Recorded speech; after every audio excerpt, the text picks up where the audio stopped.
তো আপনার এই মালের মাঝে বহুত জাতের ক্যাটাগরি মাল আছে, প্লাস্টিক আইটেম মাল আছে, প্লাস্টিকের মাঝে 3-4টা আইটেম মাল আছে বুঝছেন।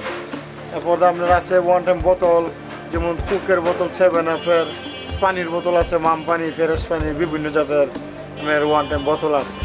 এই বোতলগুলো আমরা মনে করেন যে কাটার করে, আবার যে জায়গায় দানা পানা কুচা করে ওই জায়গাতে কারখানাতে আমরা বিক্রি করি। আমরা গুছায় কাছে আপনি ধরেন বোতল বিক্রি করি 52 টাকা কেজি, আমরা উড়াই সাইডের থেকে 45 টাকা কেজি। আমাদের স্টাফ খরচ আছে, বোধহয় আমাদের ঘর ভাড়া আছে, গাড়ি ভাড়া আছে, ড্রাইভারের বেতন আছে।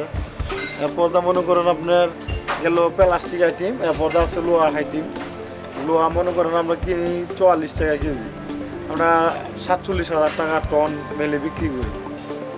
তার ভিতরে আমরা 500 টাকা কমিশন দেওয়া লাগে ডিলারে, 46,500 টাকা টন আমরা পাই। এর ভিতরে আপনার আবার টিন আছে 38,000 টাকা টন, ডিব্বা আছে 36,000 টাকা টন। আমরা এগুলা মনে করেন বিভিন্ন কালেকশন তৈরি করি, দোকান থেকে আনি।